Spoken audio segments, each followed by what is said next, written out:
国家主席习近平周一开始对南非国事访问，并将参加金砖峰会。您对此有何前瞻？好的，主持人。那么这是中国元首今年的第2次出访，除了对南非的国事访问，更大的重头戏呢，无疑是参加周2揭幕的金砖峰会。这次南非可以说是最大化的利用了峰会东道主之力，将金砖之友、金砖加它的机制效应呢发挥到了极致，邀请40多个非洲国家以及其他一系列的伙伴国来参会。中国驻南非大使上周5已经向当地媒体预告，在峰会间隙，中国元首将会出席中非领导人对话会，与应邀参会的非洲元首会晤，共同推进新时代的中非合作。所以可以预料，中国元首将会迎来格外忙碌的4天行程，高强度、高效率，时间可能会精确到分秒的习近平高访节奏也会再次在非洲大陆精彩上演。那么，延续中国高访外交业已形成的惯例，今天呢，中国元首在开启访问之际，在南非几家主要媒体发表署名文章，系统全面地阐释中南中非关系以及金砖机制它的合作理念与愿景。这些个精彩论述置于百年未有之大变局之下，那么也正是对世界之变、时代之变、历史之变的深刻洞察与把握，更是对访问国它的痛点所在、难点所系给出重要的进谏与启示。相信是会赢得访问国的深切共鸣与热烈响应的。那么谈到中非关系，它的内涵与愿景，署名文章呢只用1句话就做出了令人信服的全面概括。面对百年变局，中非关系行得稳，中非合作搞得好，全球发展就有更多的新动能，世界就有更多的稳定性。对即将揭幕的金砖峰会，媒体关注热议的最大焦点是扩容议程，谁将成为下一个金砖成员？您对此如何看？华盛顿智库国际战略研究中心非洲项目的资深研究员卡麦隆·哈德逊的这个解析，非洲国家很大程度上处于美西方主导的国际秩序与话语体系外缘的这个位置，他们呢对国际合作不抱幻想，希望看到实实在在的变化与影响，所以他们更加看重金砖机制这样一个平台，希望将金砖以及其中最有实力与行动力的中国置于全球南方合作它的中心位置。彭博社前瞻本次金砖峰会的5大焦点议程 ，expansion 也就是扩容排在第1位。美刊就指出，目前包括印尼、沙特、埃及等23个国家都在等待加入金砖。而中国呢，是最积极助推金砖开门纳新的内部力量。如果本届南非金砖峰会能够就金砖国家的扩容规则与进程达成共识，绘出路线图，无疑呢，金砖国家机制平台它的发展壮大将会就此打上清晰的南非峰会的烙印。那么这也是外部世界的一个共同期待。但是呢，我也注意到，今天美国《华尔街日报》前瞻金砖峰会用的是这样一个扎眼的标题 ：U.S.-China try to draw nations to their side as divisions harden。在中美分歧加剧之际，两国都在努力吸引更多的国家来站队。美报为此还在副标题中特别标注，在拜登会晤了日韩领导人之后，中国领导人开始在南非峰会找朋友。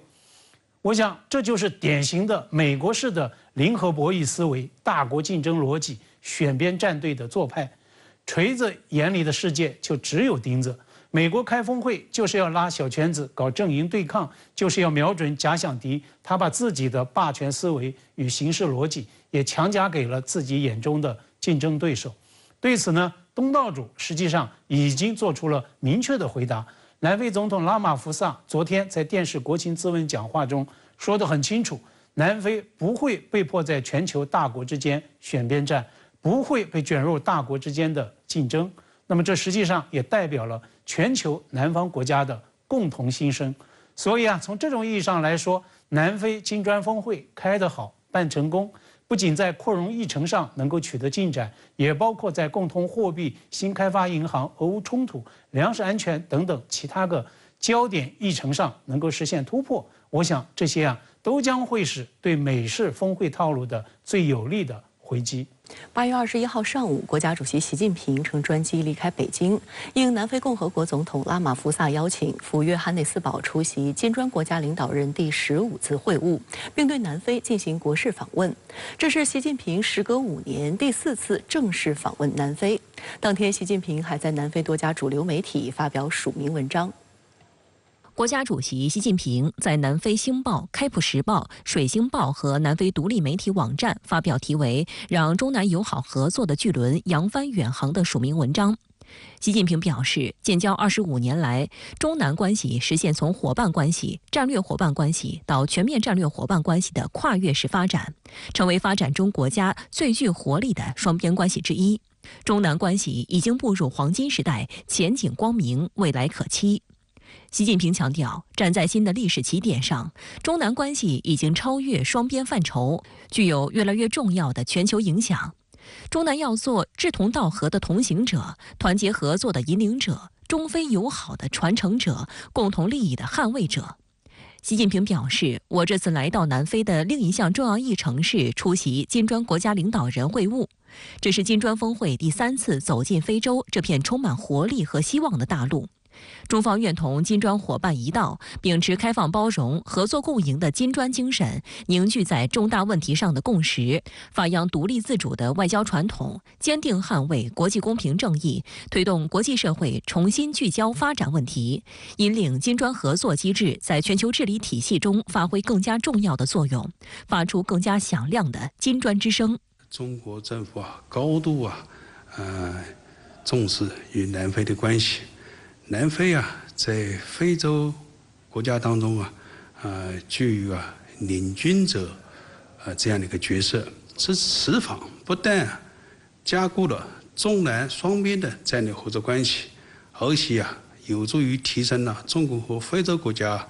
之间的整体合作水平。外界注意到，这是习近平时隔5个月再次出国访问。南非主流媒体也对习近平赴该国出席金砖峰会表示欢迎。南非外交圈报创始人兼主编科坦布哈纳表示，期待习近平主席的南非之行。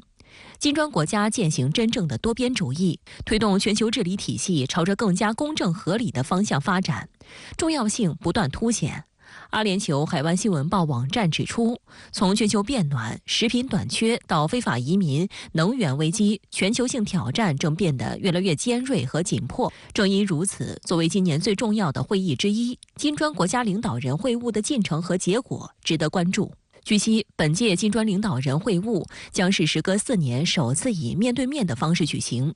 印度总理莫迪、巴西总统卢拉将现场参会，俄罗斯方面，总统普京将以远程方式参会，外长拉夫罗夫现场参会。轮值主席国南非还邀请了70多位非洲国家及全球南方国家领导人、多名国际及地区组织领导人出席金砖非洲会议和金砖加对话会。国际舆论普遍认为，本次金砖峰会将成为近年来全球南方国家最大规模的领导人盛会。有个鲜明的特色，就是非洲色彩非常浓厚，因为它的主题就直接就定位为金砖与非洲国家的关系。金砖机制的扩员和金砖新开发银行的扩员，都是此次峰会的重点讨论内容之一。另外就是金砖的金融合作也是此次峰会的重中之重。国际社会高度关注金砖机制的扩员问题。自2006年成立以来，金砖机制仅在2011年接纳南非为成员国，而在去年6月举行的金砖国家领导人第14次会晤期间，5国领导人就扩员达成共识，讨论了标准和程序。据悉，截至目前有40多个国家表达了希望加入金砖国家合作的机制，其中阿根廷、沙特阿拉伯、阿联酋等23个国家已正式提出了加入申请。分析指出，金砖机制是稀缺资源，因为它的创始成员都是举世公认的新兴经济体。金砖机制与 G20 最大的不同是它没有发达国家的参与，这意味着这一机制的自主权很大，能充分代表新兴经济体的利益。深圳卫视注意到，东南亚最大的经济体和人口大国印尼，其总统佐科也获邀参会。这也是佐科作为印尼总统首次访问非洲。印尼官员曾透露，希望尽快加入金砖机制。20号，中国外长王毅与伊朗外长阿卜杜拉希扬的通话也受到外界关注。在新闻通稿的最后提到，双方就金砖合作等共同关心的问题交换了意见。外界注意到，10天前，伊朗外长阿卜杜拉希扬访问南非时，也表达了希望获得尽快加入金砖机制的机会。根据英国经济研究机构橡果宏观咨询公司今年3月发布的数据，按照购买力评价计算，金砖国家占世界 GDP 的比重达到 31.5%， 超过七国集团的 30.7%。作为新兴市场和发展中国家的代表，金砖国家已成为国际舞台的重要力量。如果扩员，金砖国家在全球经济中所占分量将进一步上升。Right, this is a new development for BRICS because I would like to see the strengthening of the existing multilateral system with more influence for developing countries. 它是开放性的、包容性的多边合作机制，它不同于西方那种阵营化、集团化、排他性的机制，所以正是这一点吸引了越来越多的新兴国家和广大发展中国家争相踊跃加入。也就是说，包容性的多边合作机制才是真正的全球治理的真正的方向。美元多轮强势加息给发展中国家的金融治理带来巨大困难，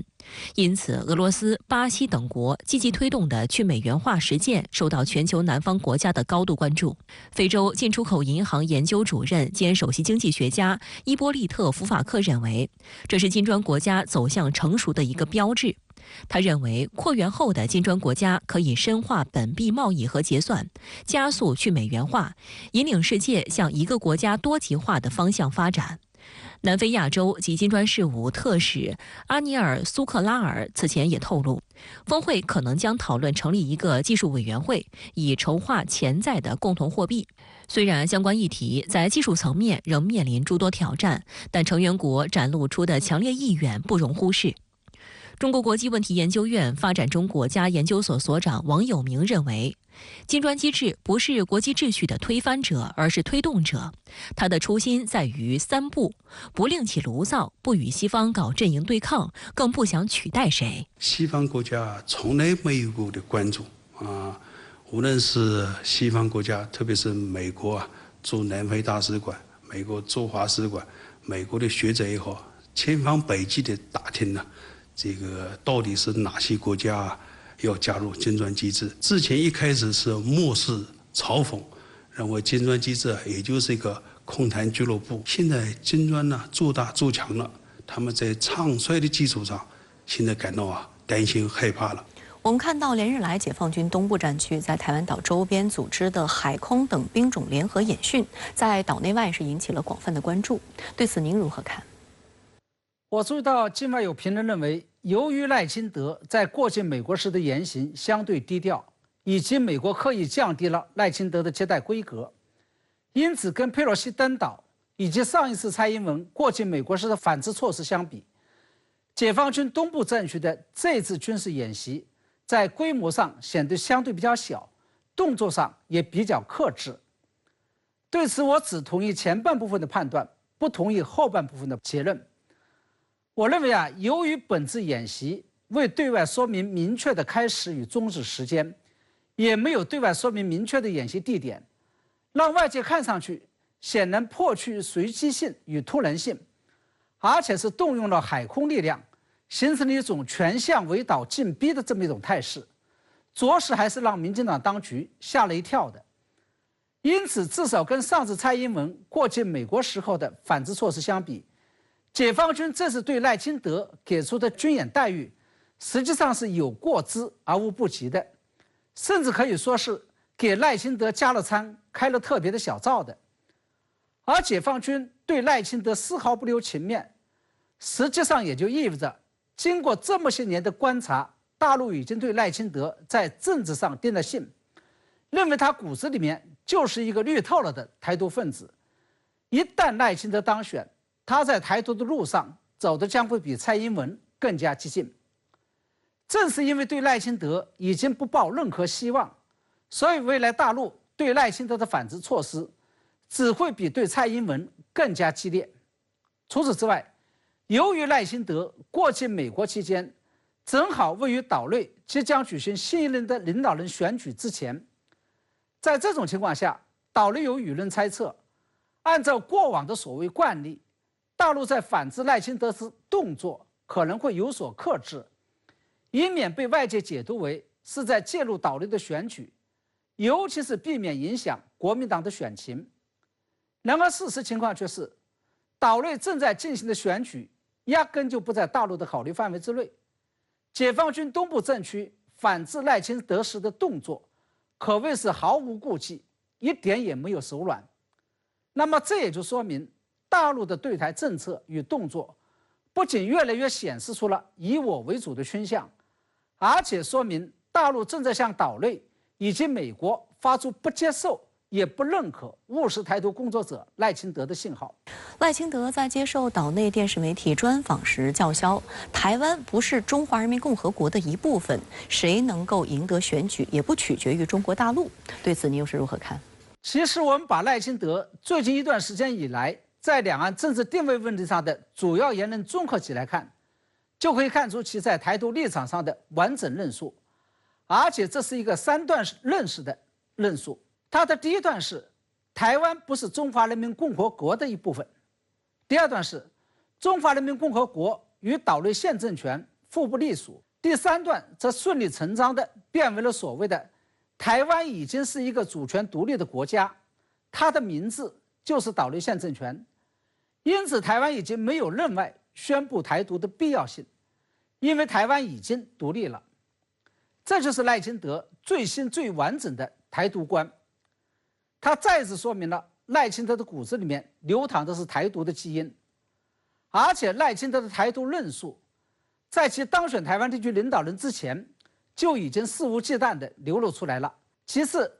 赖清德说在台湾谁能够赢得选举不取决于中国大陆，我认为这句话或许没有错。大陆近来对台湾采取的所有反制动作都不是为了决定谁能够当选台湾地区领导人，但是大陆对谁当选可以不管，却不能对台独行为和台独现象听之任之。按照这一逻辑，无论是哪位候选人，只要你出现了台独言行，大陆就要管到底，就要反到底。上周，台湾地区副领导人赖清德出席巴拉圭新任总统就职典礼，中途以所谓过境之名窜访美国纽约和旧金山。期间，赖清德还大肆散布台独谬论。对此，外交部在21号的例行记者会上又大篇幅来抨击。发言人汪文斌强调，赖清德借和平来粉饰，企图洗脱各方对其台独底色的高度疑虑，却难掩其包藏的台独分裂祸心，只会将台湾推向兵凶战危的险境。赖清德在专访当中妄言，台湾已是主权独立国家，台不必另外宣布独立，叫嚣台湾不是中华人民共和国的一部分，双方互不隶属，这是赤裸裸的谎言和挑衅。不久前，赖甚至还公开宣称，要实现台湾领导人走入白宫的终极目标，这充分暴露赖作为台独分裂分子的极端危险性。汪文斌指出，世界上只有一个中国，台湾是中国的一部分。台湾自古属于中国的历史经纬清晰，法理事实清楚。虽然海峡两岸尚未统一，但台湾是中国领土一部分的地位从未改变，也不允许改变。目前，全世界有包括美国在内的182个国家，在一个中国原则的基础上与中国建立了外交关系。美国政府也多次重申不支持台独，何来台湾主权之说？台湾从来不是一个国家，也永远不会成为一个国家。汪文斌表示，赖清德声称希望民主国家支持台参与国际事务，让台更好地为国际社会做出贡献。这是借台湾所谓国际参与问题搞政治操弄的惯用伎俩。民进党当局反复操弄卫生防疫、航空安全等问题，根本不是为台湾民众福祉着想，而是企图拓展国际空间，谋求外交突破。中国政府在坚持一个中国原则的前提下，曾对台湾地区参与世卫大会、国际民航组织大会等作出妥善安排。民进党当局顽固推行台独分裂，拒不接受9·2共识，致使台湾参与世卫大会等国际活动的政治基础不复存在，有关安排难以为继。汪文斌强调，赖清德沿用民进党通过煽动对立、操控选举的一贯套路，大肆攻击抹黑大陆威胁，借民主旗号制造国际支持假象，拉拢有关国家为其台独主张背书，再次凸显其务实台独工作者的本性，只会给台海和平稳定带来巨大危害，只会将台湾推向兵凶战危的险境，只会给广大台湾同胞带来深重祸害。台独是绝路，台独分子以美谋独，绝不可能得逞。解决台湾问题，实现祖国完全统一，是全体中华儿女的共同愿望，也是改变不了的历史大事。中国必须统一，也必然统一。自称务实台独工作者的赖清德，长期靠激进台独立场捞取政治资本。7月12号，他的一席所谓走入白宫说，受到美方的警觉和关切，要其立即澄清。值得注意的是，在他过境窜美期间，美国彭博社发布此前录制好的采访。此举虽然没有违反美方画下的在他过境美国期间不接受媒体采访的红线，但却是以打擦边球的方式来回答美国这个面试官的考题。赖清德对彭博社宣称，要和平没有所谓的独立路径，以及所谓国际的红线就是台湾的红线云云。但对于赖清德的这套说辞，岛内舆论表示是在撒谎。事实上，赖清德实际上是当着美国的舆论，把他今年1月接棒民进党主席后抛出的所谓和平保台重新说了一遍，但这改变不了他台独金孙的本质。看出说，因为你的心里话就是台独嘛，不管你说了一堆啦，说这个我没有什么路径啦，没有框架啦，可是你那个论述的方式就是台独的思维啦。蔡英文一执政就放弃了9·2共识嘛，那两岸就没有交流的基础了嘛，所以两岸的氛围基本上就是逢中必反，这个调子实在是太明显了。岛内名嘴郭正亮曾是民进党籍民代，还曾在陈水扁政府任职。由于看透民进党的台独害台本质，于今年5月19号高调宣布退出民进党。对于解放军东部战区正在进行的围岛演习，郭正亮认为这是对台独分裂势力与外部势力勾连挑衅的严正警告。用了一个语言叫步步逼近嘛，就是全向围岛逼近这样。根据台防务部门20号发布消息称，自19号上午6时起至20号上午6时止，共侦测到45架次解放军军机，其中27架次越过所谓台海中线及延伸线进入台湾西南空域，另有9艘军舰在台海周边活动。这次派出 IDF 以及 F-16V 战机前往执行任务，包括9架苏凯30、4架歼11等，都逾越台湾海峡中线。另外还有运9以及直9持续在台海周边活动。外界注意到，20号上午，央视网官方微博发布了一则短视频，显示解放军军舰抵近台舰演习近距离反击。当天，台防务部门也发布视频和照片显示，台军田单舰正近距离观测解放军导弹护卫舰徐州舰。岛内媒体惊呼，双方军舰的距离近到用肉眼都可以看到对方的动静。台军退役少将厉正杰认为，解放军这次围岛演训的进逼态势明显，带有演练奇袭的目的。由于观察冷静客观，厉正杰一连2天获邀参加岛内政论节目，观察台海局势。他还对台海军派出田单舰对解放军演训进行所谓近距离侦测的部署表示疑惑。事实上，这些军舰的防空能力是很弱，可是随着时空改变，现在来讲的话，如果说你没有很强的防空武力，譬如我举一个例子来讲，大家会觉得说，以现在海军的军舰来讲不可思议，就拉法叶军舰上面它的防空武器是什么呢？是响尾蛇飞弹，对不对？你会觉得不可思议，怎么响尾蛇飞弹你射程大概只比刺针飞弹稍微远一点，你保卫一条军舰，你用一个，那现在大家都知道都是巡弋飞弹啊，或者是反舰飞弹这些，而且都是超音速的武器。你现在这种防空武器来攻击、来对抗这些要击落这些反舰飞弹来讲的话，可能性不高了。厉正杰还注意到，近年来解放军围岛演习的一个显著特征：慈母守中线。我们现在是国军守中线，希望国军守得住中线。但是根据今天好像说，他们已经已经越过中线，在中线以东，在这边活动了。新加坡联合早报注意到，对于解放军的这次围岛演训，美军表现很低调。与佩洛西窜台，解放军围岛演训时，美海军航母却掉头航行的剧本如出一辙。该报引述新加坡国立大学东亚研究所高级研究员齐东涛的分析指出，美国政府确实考虑了中国的警告和顾虑，所以处理得比较低调，不想让赖清德的事情冲击近期稍有缓和的中美关系。外界注意到，此次联演的重点区域也很有针对性，距离宫古海峡和巴士海峡比较近的海域，以及台方一些重点港口基地附近的海域，都是加强战训演练的地点。演训也显示，解放军各军兵种联合指挥控制已经完全打通了指挥链、通信链，按照各种各样不同的预案，随时都能展开相应的高强度演训，符合中央军委对解放军部队提出的召之即来、来之能战、战之必胜的要求。台湾岛的北部海域，我们东部战区主要演练的是对海上目标的打击。那么在台湾岛的东部海域，我们演练的是对陆上目标的远程的精确打击。还有一个是在台湾岛的南部海域，主要演练的是这个反潜的相关的内容。那么这3个海域是非常有目的和针对性的。深圳卫视注意到，去年以来的历次解放军围岛演训都显著突出多元情报信息的支撑作用。东部战区这次也透露，在多元情报信息支撑下，各作战平台根据任务编组、体系出击、协同行动，按计划抵达台岛周边海空域，进行多方向、立体式、长时段抵近设压，塑造全向围岛进逼之势。分析认为，随着一大批先进特种装备的入役，解放军的情报搜集能力越来越强大，跨军种实时共享战场情报的能力也越发成熟，情报支撑面广泛，响应达到实时级，天下功夫唯快不破，是提高实战效能的倍增器。那么侦察机我们可以有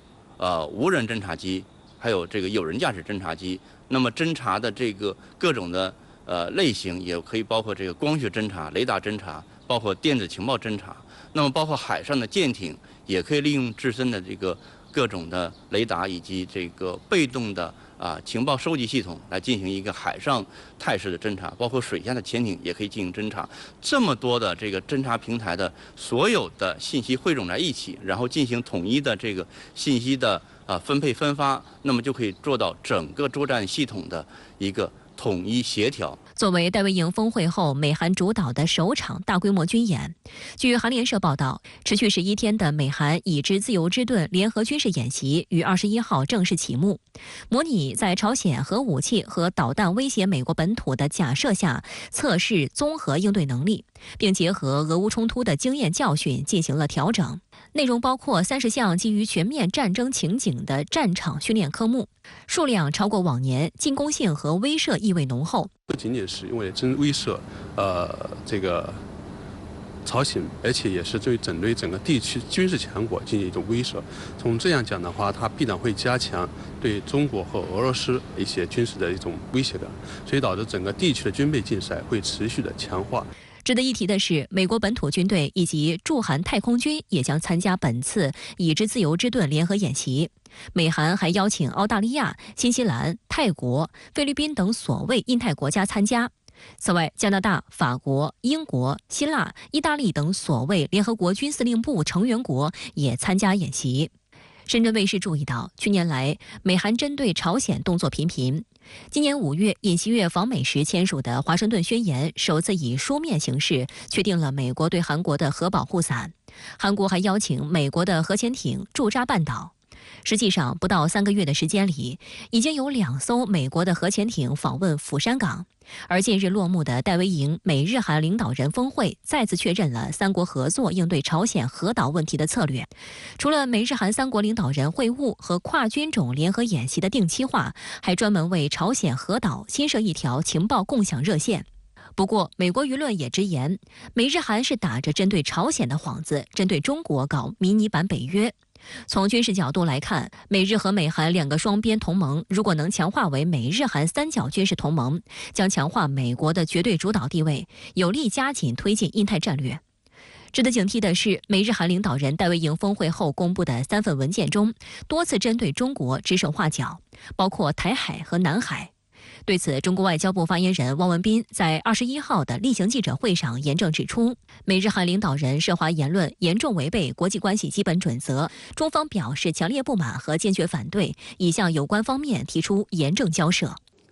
我们也注意到，美方表示美日韩伙伴关系不针对任何国家，中方敦促美方言行一致，将不寻求强化同盟关系、反对中国的表态落到实处，停止抹黑中方形象、损害中方利益，停止制造分裂对抗、损害地区和平稳定。好的，我们继续来连线特约评论员管尧。管先生，周一美韩大规模军演揭幕，但朝美也在今天宣布，朝鲜最高领导人视察海军舰队并指导导弹发射。您对此有何观察？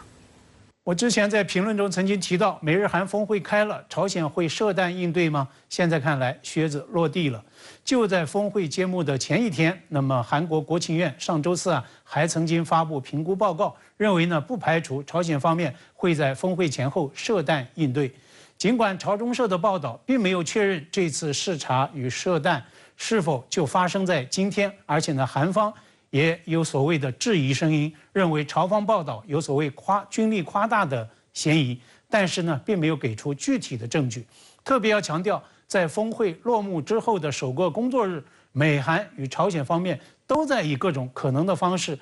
来强化军事应对。我想这也再次见证半岛已经形成的那个相互激化、对抗升级的危险循环，正在以肉眼可见的方式在全面失控。一句话，现在半岛态势正在逼近临界点，半岛越来越危险了。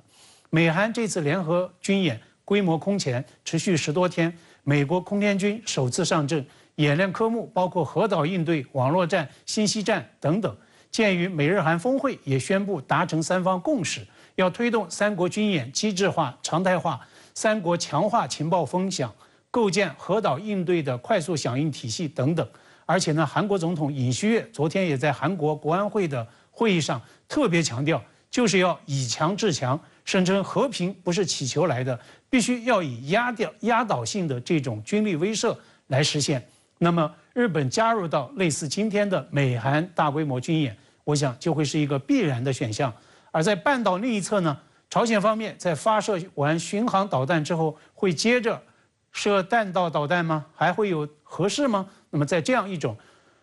持续升级、气氛越来越紧张的危险的对抗循环中，一旦发生类似当年延坪岛炮击、天安舰被炸这样的非常事态，那么半岛又将会怎么样呢？我想这样的场景预设着实让人心惊。20号，俄罗斯国家航天集团表示，初步分析结果显示，因实际信号参数与计算参数存在偏差，月球25号探测器进入非预先设计轨道，并撞上月球表面而不复存在。这意味着该国47年来的首次月球任务以失败告终。俄罗斯国家航天集团证实，月球25号按计划应于19号发出转入椭圆形预着陆轨道的脉冲信号，但在莫斯科时间当日14时57分，与月球25号的通信中断。19号和20号搜索该探测器并试图与之建立联系的相关努力并未取得成功。该集团表示，将会由专门成立的调查组来弄清探测器损毁的具体原因。月球25号是9天前搭载联盟 2.1B 运载火箭从俄远东地区的东方航天发射场发射升空，发射后的第3天和第5天曾2次校正轨道均取得成功。发射后的第7天，也就是16号，月球25号进入月球轨道。按照计划，它将于5天后，也就是21号，在月球南极的博古斯拉夫斯基环形山以北软着陆。近年来，科学界认为这一区域很可能存储着大量水冰资源，但进入月球轨道之后的第3天，月球25号在转入预着陆轨道时遭遇失败。俄罗斯的上一次探月还是47年前的1976年，当时苏联的最后一个月球着陆器月球24号成功登陆月球表面。从任务编号可以看出，俄罗斯希望延续苏联时代的探月成就。月球25号的发射质量约 1.75 吨，携带约30公斤的8台科学仪器。这些科学仪器都较为先进，不仅有助于深入研究月球内部构造，还可以挖取分析月面物质样本，勘探着陆点附近资源。按照计划，月球25号将在月球上工作1年左右。值得一提的是，之所以选择在月球南极着陆，是因为俄罗斯希望成为第一个人类登陆月球南极的国家，重振作为航天大国的声望。据悉，俄方此前还希望与欧洲航天局合作，在月球系列探测器上搭载后者的探测照相机，但欧洲方面在俄乌冲突爆发后拒绝了这一提议。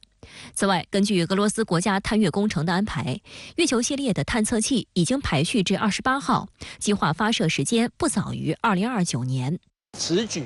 第一个就是维持目前太空科技的相关的能量，包括人，还有包括相关的技术基础，也借此展现它在国际太空科技上的相关的影响力。也因此，俄罗斯即使在目前困难的状况下，它的太空科技还是会稳步的试图持续推进下去。实际上，冷战结束后，俄罗斯与美国、欧洲等在太空领域的合作一度十分密切。但2022年以来，美西方国家对俄罗斯航天技术采取了制裁措施，禁止对俄罗斯出口航天零部件等产品，合作科研也被叫停。俄方以强硬对强硬，暂停与欧洲航天局在法属圭亚那航天中心的太空发射合作等。去年7月底，俄罗斯还宣布退出国际空间站，计划打造独立的空间站。深圳卫视注意到，在月球南极着陆的难度较大。2019年，印度的一次尝试也以失败告终。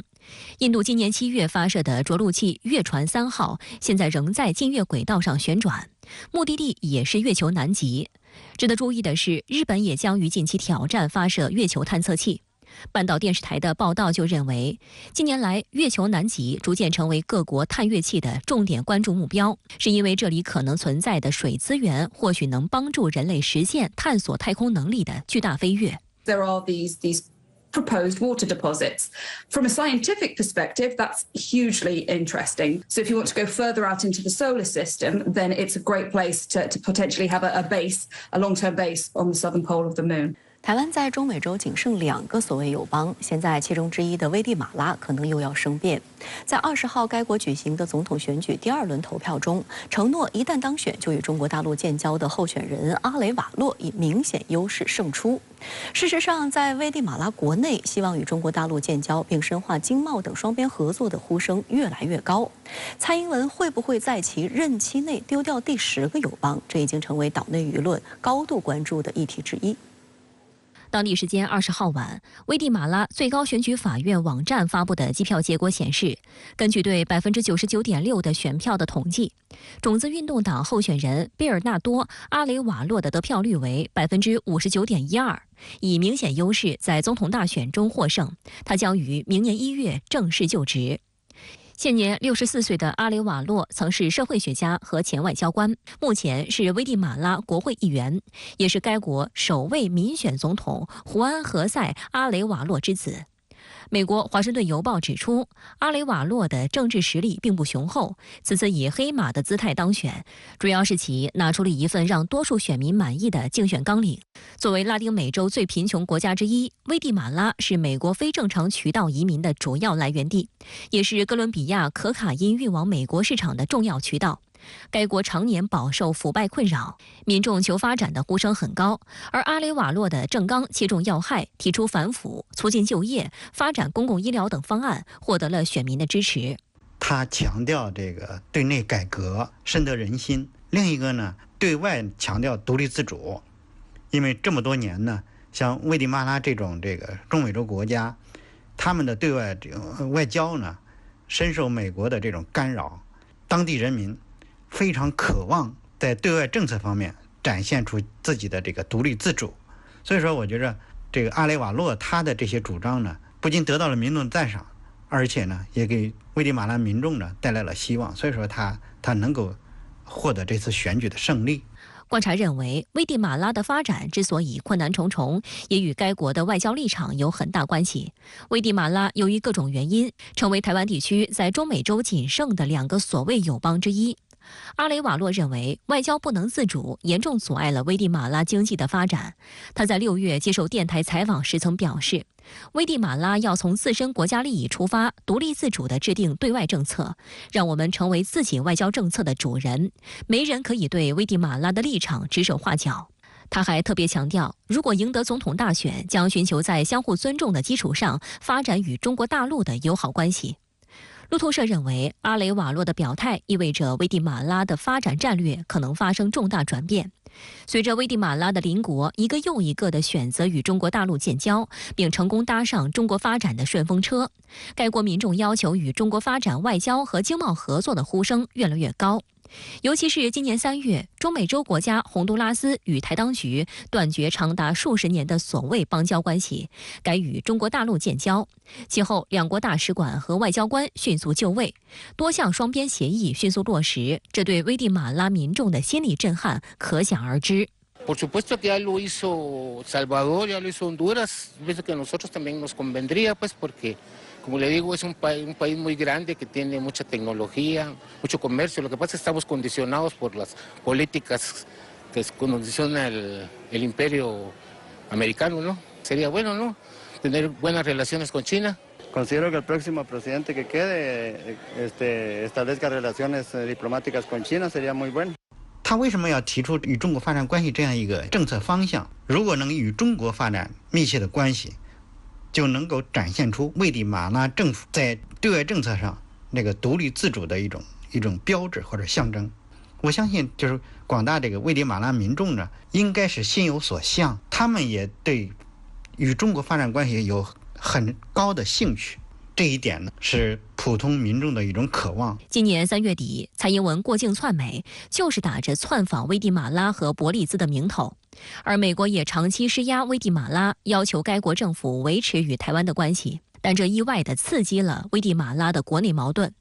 今年4月，危地马拉大选的另一名总统候选人阿米尔卡波普就表示，危地马拉与中国台湾的关系已在该国引发内部矛盾，中国的主权必须得到尊重，政府不应支持中国台湾，政府应为民众和国家经济发展考虑，选择正确的外交方向。危地马拉温纳克政治运动成员卡洛斯·巴里恩托斯也指出，该国政府没有与中国大陆建立外交关系，这就是在限制自己。他表示，世界上绝大部分国家都承认台湾地区是中国的一部分，因此危地马拉与中国没有外交关系是不合理的。Los beneficios son muchos. Prueba de ello es la cantidad de países que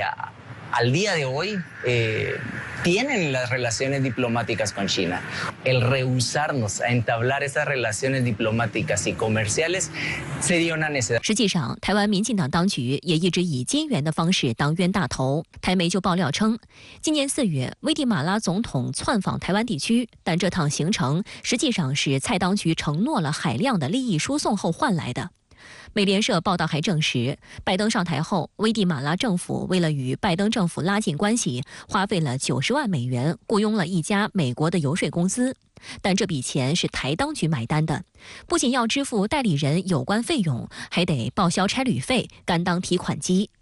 发展是民心所向，因此尽管有美国的干涉和台当局的笼络，危地马拉近年来还是不断向中国释放加强合作的信息。当地工商界人士也纷纷期待与中国建立关系。早在2010年，虽然与中国没有外交关系，但危地马拉亮相上海世博会。2019年，危地马拉还参加了“一带一路”国际合作高峰论坛。观察指出，巨大的经贸合作空间是该国不断与中国大陆走近的驱动力。自2019年1月起，中国成为危地马拉第2大进口来源国，其中电子器件和元件占主要贸易份额。那么危地马拉民众看到了中国这改革开放以后这几十年的这种发展和进步，通过媒体，那么了解到中国的经济社会发展，这个榜样的力量，我觉得对危地马拉民众是有吸引力的。因为毕竟作为一个中美洲国家、发展中国家，他当然希望推动自己国家的这个经济社会发展，这是普通民众的期待。中国外交部发言人汪文斌在21号的例行记者会上表示，近日危地马拉各界人士在接受采访时，纷纷表达了期待同中国建交的迫切愿望，充分说明发展对华关系符合危地马拉的根本利益和人民心声。一个中国原则是公认的国际关系准则和国际社会普遍共识。同中国建交是顺应历史发展大势和时代进步潮流的正确选择。我们希望危地马拉新政府做出符合本国和人民根本和长远利益的正确决断。台湾当局所谓的邦交国本身现在已经所剩不多，而且呢，台湾当局想维护这样的关系呢，也非常的吃力。那么一旦危地马拉决定与中国建交，那么必将在中美洲地区引起强烈的反应，甚至是连锁反应，那么会激发更多的中美洲国家和民众，那么重新思考如何与中国发展关系。那么这会形成一个潮流或者发展趋势。我个人认为这种趋势呢，对于中国与中美洲国家和地区的关系的正常化有重要的帮助。